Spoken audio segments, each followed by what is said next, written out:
Well, hello everybody. Welcome back to the Auto Bravado channel. Today, I'm here with this 2001 Toyota Solara convertible. Let's get into the review.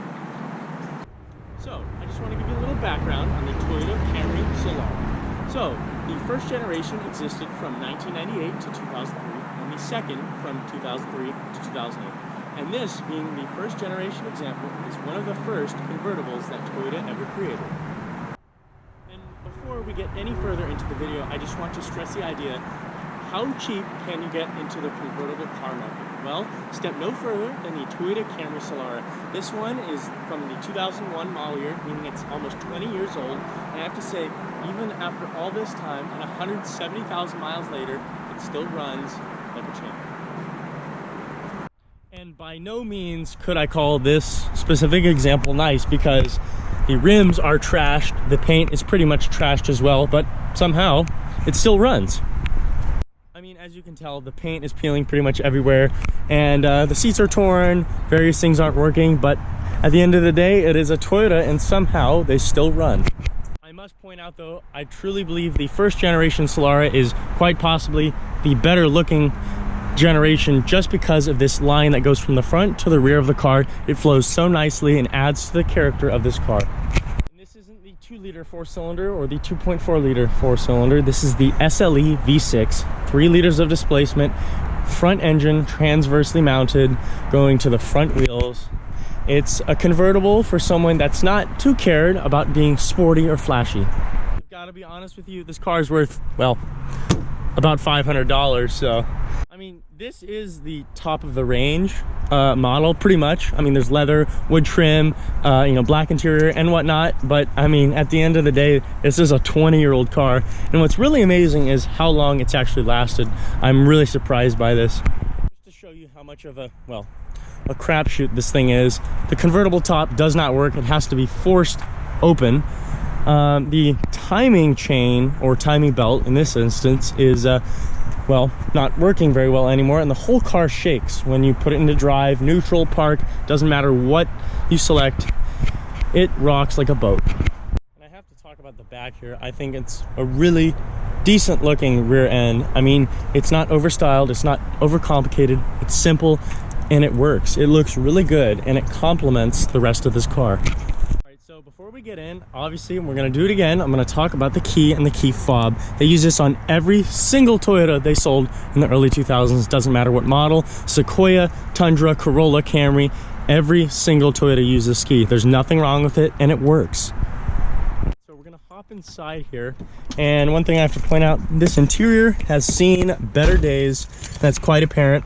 This vehicle has 170,000 miles on it. Everything's worn, some things are torn, but one thing that's redeeming is this wood strip that goes from the front to the back. It's really nice. It's missing on that side there though.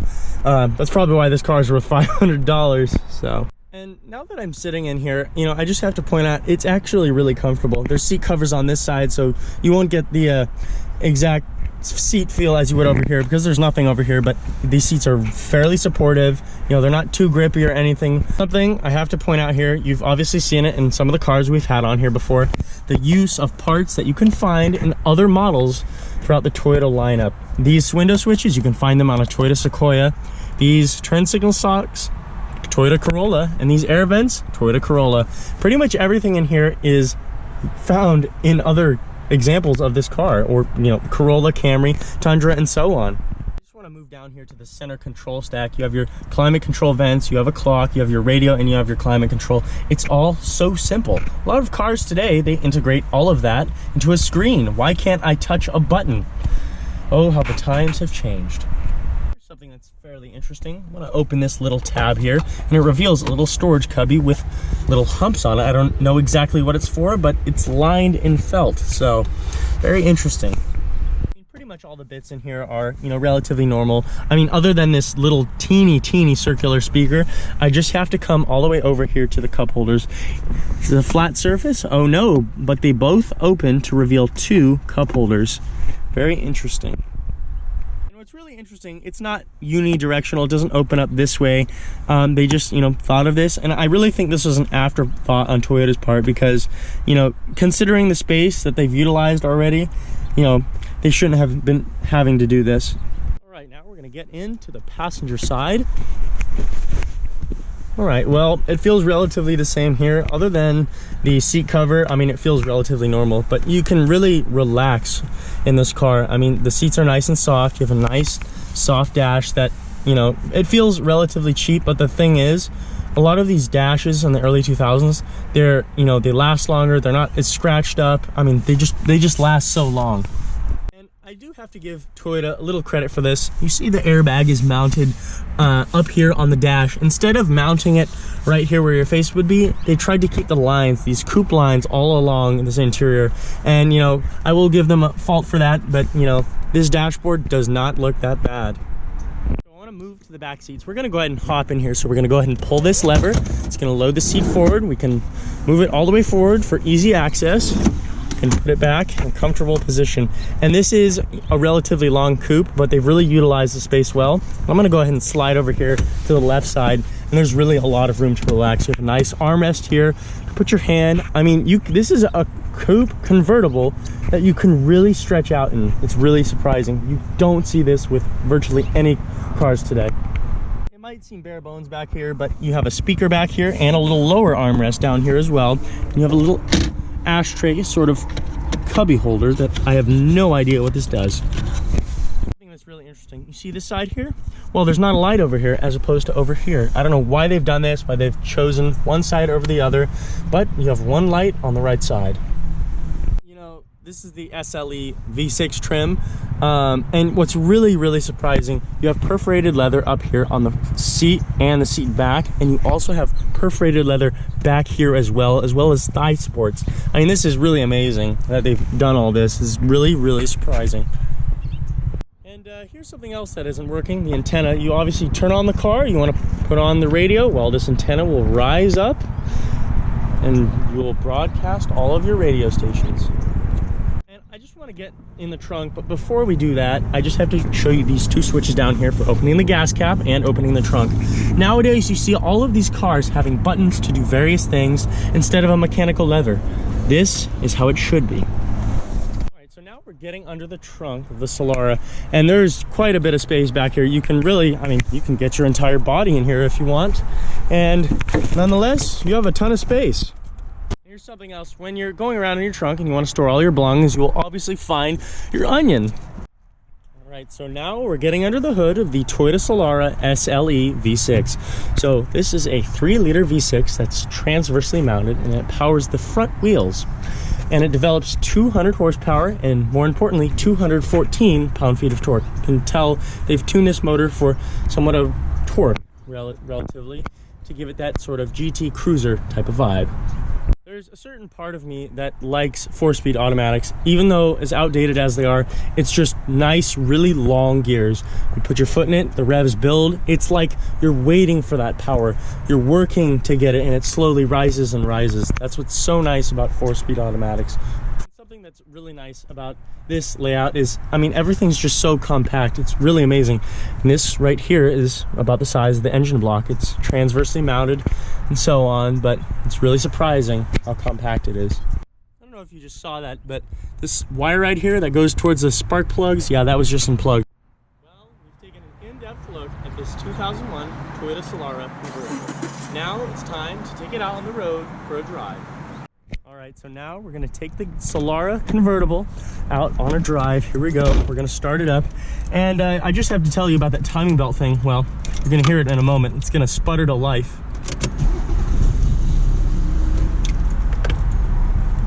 And it's shaking.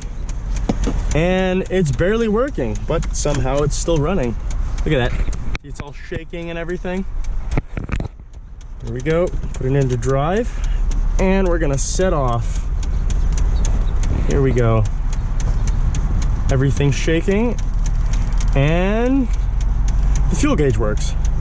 I mean, as far as driving refinements go, I mean, you really understand why this is not the sporty convertible. You know, it's really just meant for relaxing and cruising. I mean, you have, I mean, a nice interior to really sit back and relax in.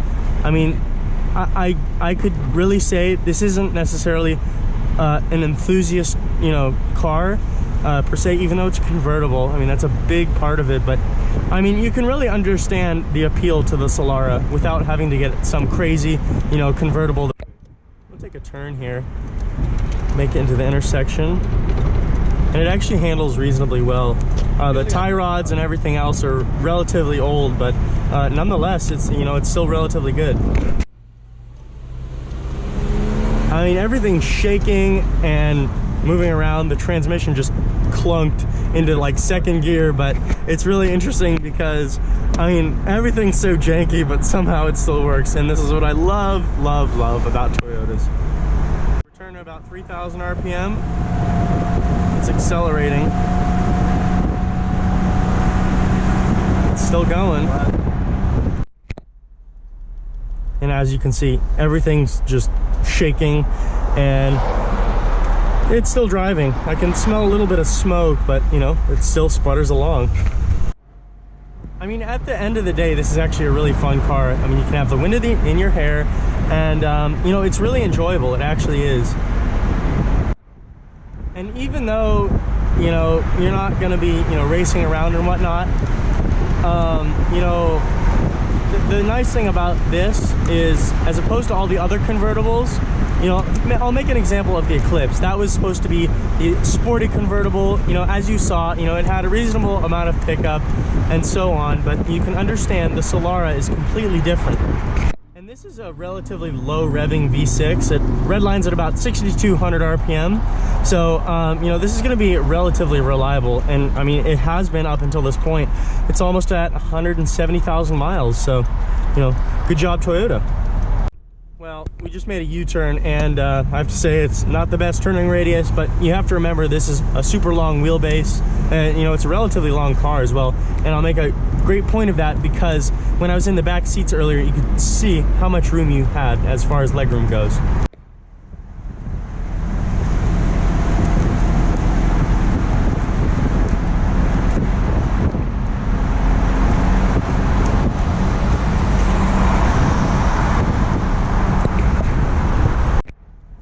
Just driving along, it actually feels relatively nice. You have a nice low hood line to look over, plenty of visibility, large enough mirrors. I mean, you can really understand why the Solara was so successful.